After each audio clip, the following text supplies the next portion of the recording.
morning. I am so excited to be back. Now, you probably didn't even know I was gone, but I just took a 3-week vacation with my family to see other family on the East Coast, and we spent a lot of time at the beach. I really disconnected. All of our podcasts and videos and other content that we were producing here at Strength Running was all scheduled ahead of time. And it was just an amazing time for me to disconnect and really recharge the batteries, get the engine back to neutral and get fascinated and interested and just really driven for both my running and for the material we produce here at Strength Running. And I wanted to take this opportunity to talk more about the value of rest, the value of recovery and disconnecting from your normal day-to-day routine, because it's a really, really important thing to do if you want to be achieving things at a high level. Now, I will frequently talk with either my athletes or one of the runners that listens to our podcasts, or maybe one of you who maybe might email me after watching one of our videos. And oftentimes they are a little bit surprised that I advocate for planned, relatively long rest periods away from running several times throughout the year. And these recovery breaks typically happen after a big goal race or another big event that you're training for. It's usually your A or priority event, race, or goal that you're chasing after. But why do we do this? Why do we take time away from running if our goal is to improve with running? Wouldn't we be better off just doing some easy running or some other type of training that would let us recharge the batteries and get recovery that way? I think that actual rest from running, time away from running, where you don't have to worry about training, you don't have to worry about hydration, whether or not you're eating too close to your run. There's so many things to think about, right? When you're training and you're trying to put in some good runs and workouts. And that's part of the reason why we want these planned recovery breaks. And it's why I personally didn't do much running at all when I was on vacation. And that's because we are not just thinking about physical recovery. We are thinking about psychological and emotional recovery. We're talking more about, yes, your physical recovery, but also your hormonal recovery. And that's especially important after very long or very grueling training seasons where maybe you just ran a marathon, or maybe you're a short distance specialist and you're racing a lot of 5Ks, 10Ks, and maybe even shorter events, but you're racing a lot. Your body is just kind of fried from all of that high intensity. And the reason why we want this time away from running. Now, for some runners, this might be 5 days. For some runners, it might be 7, 10, or maybe even up to 14 days, a full 2 weeks off from running. We're doing this for many, many reasons. Yes, I want you to be physically recovered. I don't want you to be sore. I want my athletes to feel well rested and recovered. And if we're talking about some of those long distances, those distances like the marathon, for example, if you run a marathon, especially if you're not quite as trained as well as you should be, you are actually going to be dealing with damage to not just your muscles in your legs, but there will actually be damage to your heart. Now, I know that sounds a little scary, but your heart is a muscle just like anything else. And when you do something very, very difficult like a marathon, there can be some slight damage to your heart. It will recover, it will come back stronger, but you need to give it time.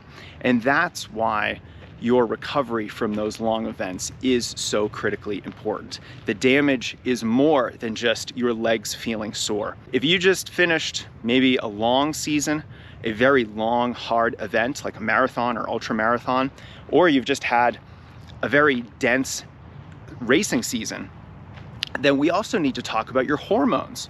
Is your level of cortisol very spiked? If so, we need time to let that come down.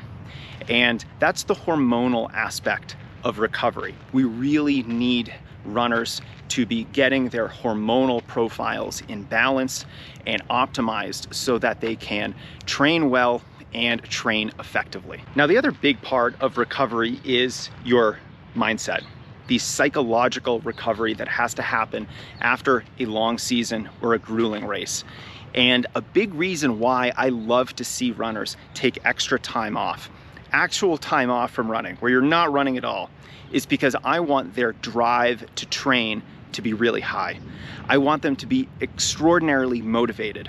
I want intrinsic motivation in my athletes because that is the best source of motivation. And if you are training all the time, if you never take any recovery from your running, it's going to be really hard to stay motivated and driven to train. Now, I have firsthand experience of this all the time throughout my running career, but I think one of the most pronounced moments when this happened to me is after my senior year cross-country season. Now, I actually had the best cross-country season of my life. I ran my 26:19, I think, 8K cross-country PR. I tied for 15th in the East Coast Athletic Conference. I missed being all ECAC by less than a second, but I was feeling so good after that season. I was feeling fit, I was feeling fast, I was feeling strong, and my coach gave me the opportunity to extend my season 3 weeks so that I could race an indoor 5K off of all that fitness I had built in cross country. And I was excited. I knew that I was gonna run a big 5K PR because just of how great I was feeling, all the progress I had made during the season. And guess what? That 5K went terribly. I had a terrible 5K race. I think I was more than 20 seconds off of my PR, and it was just sort of this embarrassing failure of mine because I knew I was in good shape, but I just couldn't put together a good race. And a huge part of that is because I didn't want to be racing. I wanted to at the very end of the season, but after my teammates had gone off and were resting, and I was only with a couple other guys from the cross-country team, I just lost the motivation. I was physically fried from all of the racing at the end of cross-country season, and I didn't have the drive to continue training and racing at a high level. That's exactly what we want to avoid. If you have a long season, or if you are physically tired from racing a lot, you are gonna lose that psychological spark to train really hard. Long breaks from running, whether that's 5 days or 2 weeks, can really reignite this spark and get you excited to put in the work yet again for another training season. So if you're feeling a little mentally burned out from your running, get through that final A race. Tackle your goal race, and then you can take that time off, and you're gonna come back from it rested, physically recovered, emotionally and psychologically recovered, so that you are physically ready to train hard again, and maybe just as importantly, you are mentally prepared to train hard again. Now, one of the best ways to actually know if you are physically recovered from your training is to actually find out. Find out if your levels of stress hormones like cortisol, for example, or any of the biomarkers that still exist in your blood after hard exercise that indicate your body is still in recovery mode. You can find out if these are still in your body and if you are physiologically ready to start training hard again.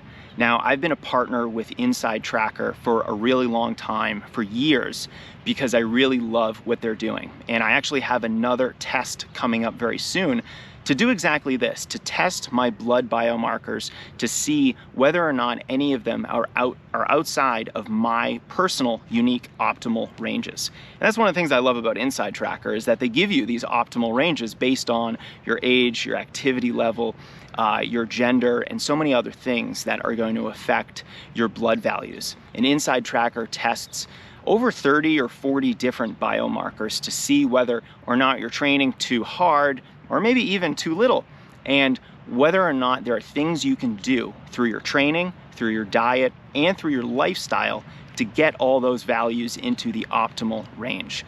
And so if you are feeling burned out, if you're feeling psychologically fried from training, this is a really good opportunity for you to actually see what is going on in your body, to figure that out.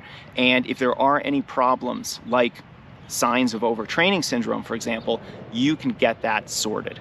So If you do want to take the plunge and get an inside tracker test, highly recommend it. I'll share some results soon after I get my own personal test. Use code STRENGTHRUNNING. It'll save you 20% on any test they have at Inside Tracker. I'll include a link under this video so you can check it out. And until then, train hard, but recover well too.